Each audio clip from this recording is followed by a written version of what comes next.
Il marchait seul dans le désert. Il venait de quitter Beer-Shéba, laissant derrière lui sa famille, son passé et la colère de son frère Ésaü. Il fuyait vers Haran, à la recherche d'un refuge chez son oncle Laban. Mais ce voyage n'était pas qu'une fuite, c'était le commencement d'un chemin tracé par Dieu. Alors que le soleil disparaissait à l'horizon, la fatigue gagna Jacob. Il s'arrêta dans un lieu désert, ramassa une pierre et la plaça sous sa tête comme oreiller. Sous le vaste ciel étoilé, il s'allongea et s'endormit. Soudain, une vision l'éblouit. Devant lui, une échelle immense s'élevait de la terre jusqu'au ciel.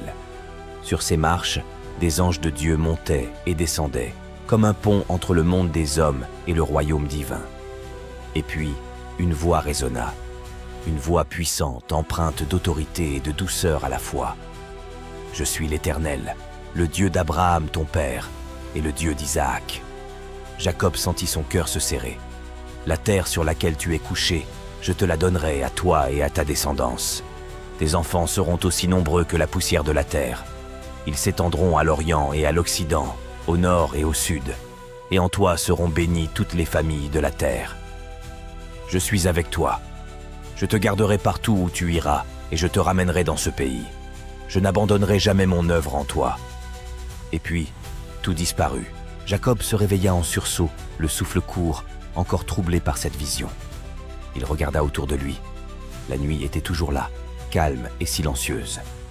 Mais lui, il savait que quelque chose avait changé. Il se redressa lentement et murmura, la voix tremblante. « Certainement, l'Éternel est en ce lieu. Et moi, je ne le savais pas. » Il frissonna de respect. Ce lieu n'était pas un simple point d'étape sur son voyage. C'était la porte du ciel.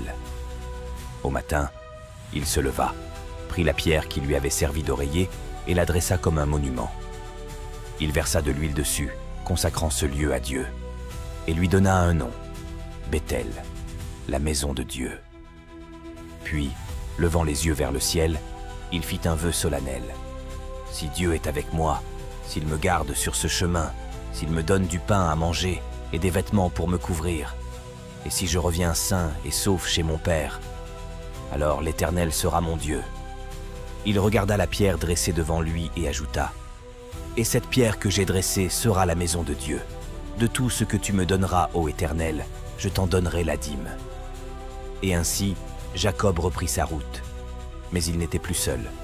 Dieu marchait avec lui. L'échelle de Jacob n'était pas qu'un rêve. C'était une promesse. Dieu ne nous abandonne jamais. Il marche avec nous, même dans la solitude, et nous prépare un avenir bien plus grand que nous ne pouvons l'imaginer. Abonnez-vous pour découvrir d'autres récits éternels.